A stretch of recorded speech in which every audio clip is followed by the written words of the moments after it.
I always thought home was where you were safest, where love and warmth would shield you from the world. But the night everything changed, I realized that the place I had trusted the most could also be the place I feared the most. I still remember the moment I first sensed something was off, though I tried to ignore it. It was a Wednesday evening in late spring, and I had just returned from work. The air in the apartment was heavy, suffocating, even though the windows were wide open. I stepped in and called out, "Mark? Are you home?" But no response came. At first, I thought he was in the bathroom or one of the rooms, maybe lost in his own world as he often was. But then I noticed it, the faint smell of something acrid, like smoke mixed with cleaning chemicals. My stomach tightened. Mark had always been a little temperamental, but I had dismissed his moods as ordinary irritability. After all, who doesn't have bad days at work? But the tension in the apartment was different this time, more tangible. The furniture seemed slightly shifted, the cushions on the couch out of place. My gut told me something wasn't right. I tried to shake it off, blaming my imagination. I found him in the kitchen. He was sitting at the table, a half-empty bottle of whiskey next to him, and his hands were trembling slightly. "Hey," I said softly, trying to keep my voice calm. "Long day." He didn't answer, just stared at the wall as if it were the most fascinating thing he had ever seen. Then, without a warning, he snapped. He threw the glass across the room.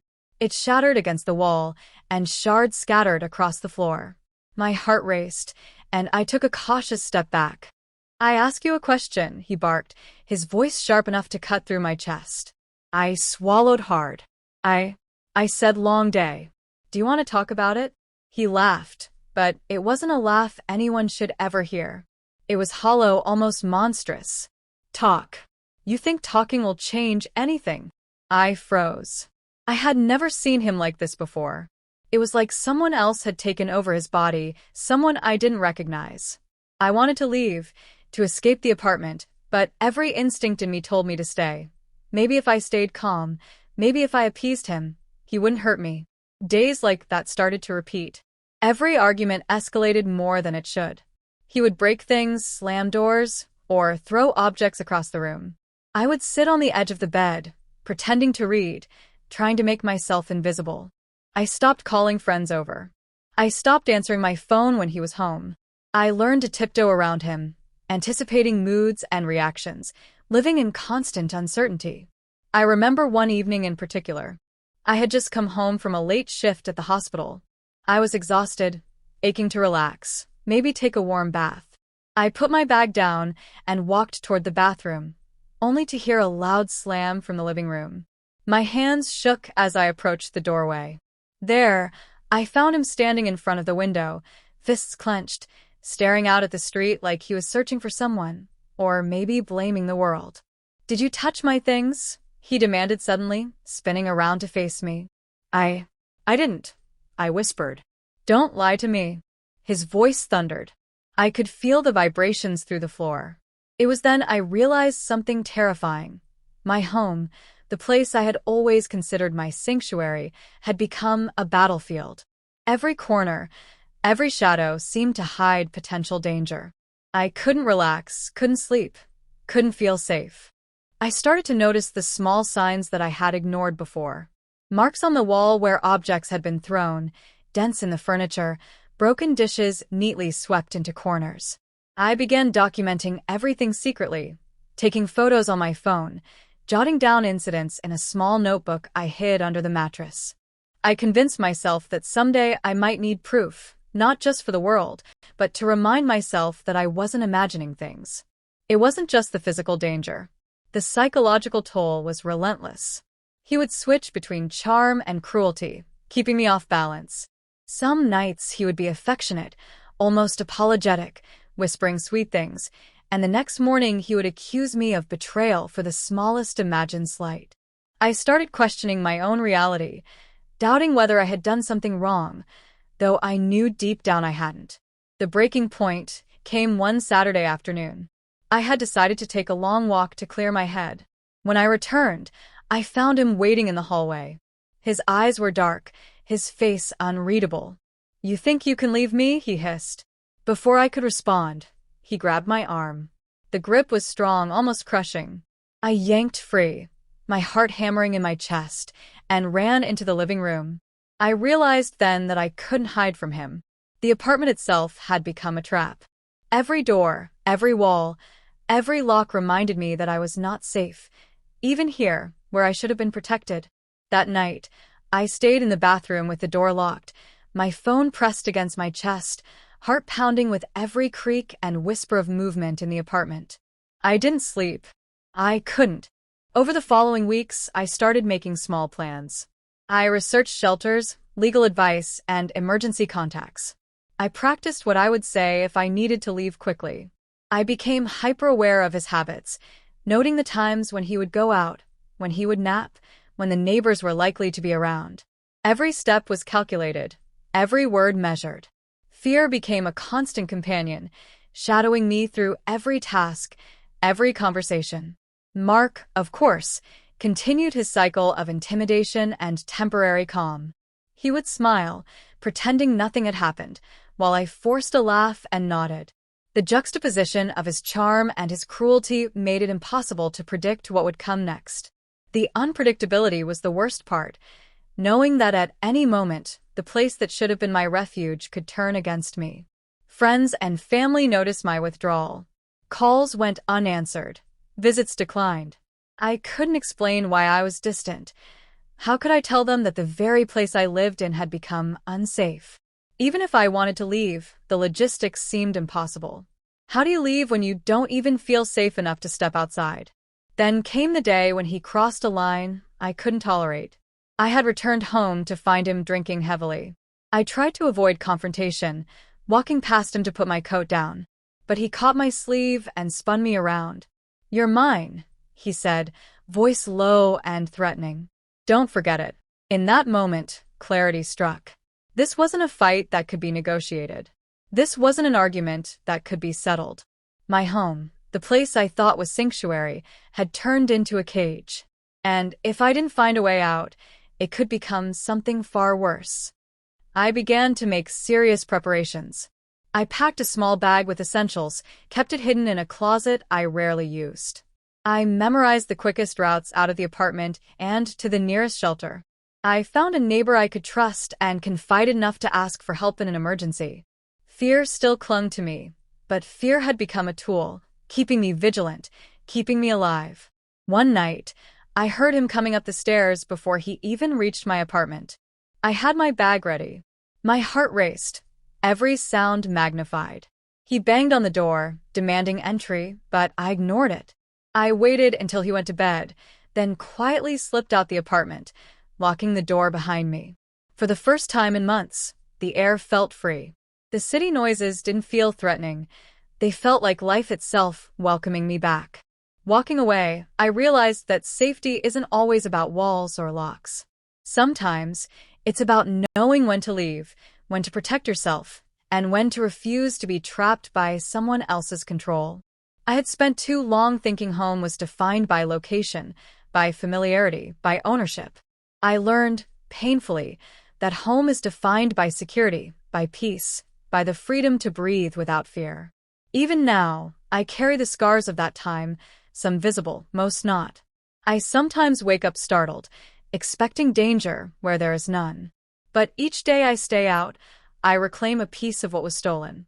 I tell myself that fear can teach, can sharpen, can prepare. And though the memory of that home is tainted, it also serves as a reminder. True safety is never a guarantee. It's a choice, and sometimes the hardest choice is simply to leave. I stepped onto the street, the cool night air brushing against my face. For the first time in months, I felt a flicker of something I hadn't felt in forever, relief. My bag was small, only containing the essentials, a few clothes, my phone, chargers, and the little notebook where I had documented every incident.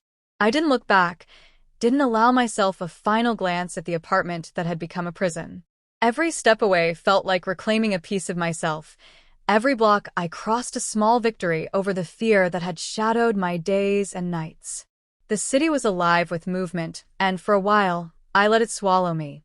I didn't want to think about Mark, about the threats, the screams, the silent tension that had made me question reality. I needed distance, anonymity, the sense that the world could still be ordinary and safe. I walked for hours until I reached a small diner still open at this late hour. I slid into a booth, my hands shaking as I ordered coffee. I felt the eyes of strangers on me. Curious, perhaps, but I didn't care. I was invisible, and it was a relief. I spent the next few days in a temporary shelter arranged through a friend of a friend. It was small, cramped, and smelled faintly of disinfectant, but it was safe. For the first time, I slept without the constant fear that someone could burst through the door at any moment. The relief was almost dizzying, and yet, underneath it all, a gnawing anxiety lingered. Leaving wasn't the end. It was just the beginning. I had to rebuild everything. The paperwork, the finances, the sense of self. Mark had controlled so much of my life that even basic decisions felt paralyzing. Which bank account should I use? Should I answer that call from work? Can I trust anyone who asks about him? Each decision was weighted with fear, the remnants of months of psychological pressure. One morning, after weeks of being at the shelter, I got the courage to go back, not to him, but to the apartment. I needed evidence, documentation that could protect me legally if he tried to pursue me or retaliate. The streets looked different now under daylight. Where once they had seemed threatening, now they felt mundane, ordinary. I walked past shops and cafes that I had passed countless times before, each step grounding me further in reality. The apartment looked the same from the outside, but I felt different.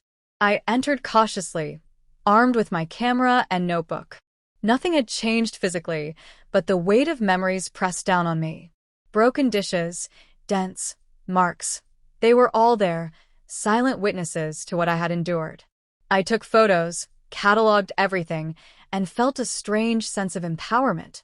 This space had tried to break me, but now I was reclaiming it in my own way. Legal action was complicated, of course. I hired a lawyer who specialized in domestic abuse cases. He reassured me, guiding me through restraining orders, protection measures, and potential evidence submissions. For the first time, I realized that fear alone could not protect me. I needed structure, support, and the law. It was daunting, but necessary. Even with legal protection, the psychological scars remained. I had nightmares for months. Sometimes I was back in the apartment, hearing his voice, feeling his grip, seeing the broken glass under my feet. Sometimes I woke in the middle of the night, drenched in sweat, convinced I had heard a door slam. Therapy became essential. I met with a counselor, someone trained to help victims of domestic abuse, and slowly, painstakingly, I began to process the trauma. I realized that the danger wasn't just physical. It was the constant manipulation, the erosion of trust, the way my own instincts had been undermined. For so long, I had doubted myself, doubted my judgment, doubted my worth. But as I spoke aloud in therapy, I began to reclaim my narrative. I began to see clearly that the fault had never been mine. I had survived, and that survival was a testament to my strength, even if it didn't always feel like it. Months passed. I moved into a new apartment, one far from the streets I had walked to escape. I furnished it minimally, deliberately, choosing comfort over extravagance. Every item I brought in was a reminder that I had autonomy, that I had control over my own space. I decorated carefully, with plants and soft lights, creating a sanctuary not dictated by fear but by my own choices.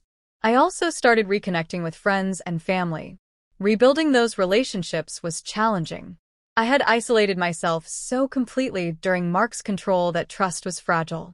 But slowly, through late-night phone calls, shared meals, and long walks, I began to feel human again. I realized that safety wasn't just a physical state, it was emotional, relational, spiritual. I had to allow myself to feel joy, to experience peace, to laugh without fear of retribution. Even so, I never forgot. I kept a journal detailing everything, memories, lessons, triggers, triumphs. It became both a record and a shield. Whenever doubt or fear crept in, I would read through it and remind myself, I survived. I left. I reclaimed my life. The apartment, the city, the streets, they no longer held power over me. The only power they had was the memory of what I had endured and overcome. There were moments of guilt too.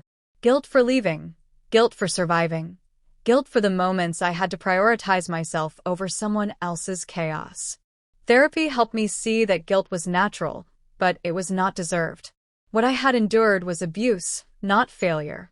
Leaving was not cowardice, it was courage. Every step I had taken to protect myself was brave, even when it felt small or insufficient.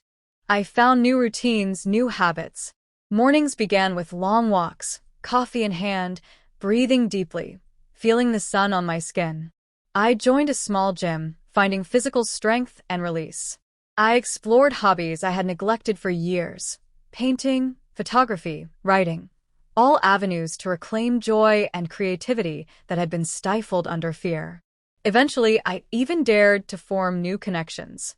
Friendships blossomed, and cautiously, I allowed myself to meet new people. I explained some of my past, leaving out details that could trigger memories, but never lying about the lessons I had learned. These connections weren't replacements, they were affirmations. They reminded me that the world wasn't inherently dangerous, that kindness existed, and that I could still trust, cautiously, carefully, and with intention. I also started advocating quietly for others. I shared my story with support groups, online forums, and local community centers. I realized that my experience, painful as it was, could help someone else recognize the signs, seek help, or find courage to leave. Sharing became a form of healing, a way to transform suffering into strength. Time didn't erase the memories, but it shifted them. What once had been unbearable became a part of my history. Painful, yes, but instructive.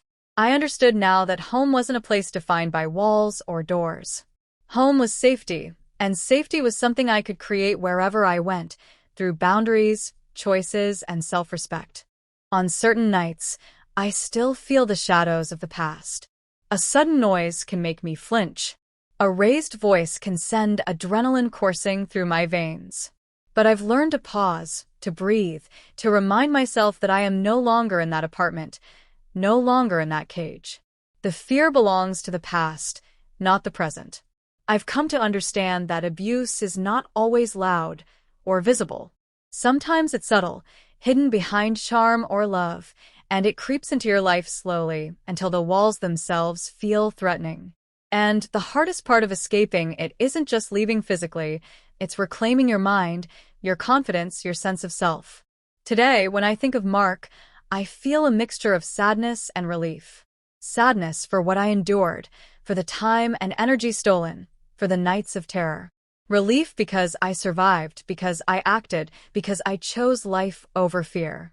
And more importantly, relief because I understand now that safety isn't just about walls. It's about recognizing danger, trusting your instincts, and never underestimating your own strength. I've learned that home is where you feel protected, where your mind and body can rest without dread. It's not a building, not an address, not a set of familiar streets. Home is a state of being, a sanctuary you carry within yourself. And that realization, more than anything else, has made me free. I still tell myself that the future is mine to shape. The past will always be there, like a shadow at the edge of vision, but it no longer controls me. Each day I step into the world consciously, aware of dangers but unafraid, carrying the lessons of survival, resilience, and self-respect. And every night, when I return to my apartment, my real home, I feel the peace I once thought impossible, and I am finally, truly safe. You just heard a story of betrayal, survival, and quiet revenge. If it left you thinking, hit like, share it forward, and subscribe for more true emotional stories that'll stay with you long after they end. Every click helps another story find its voice.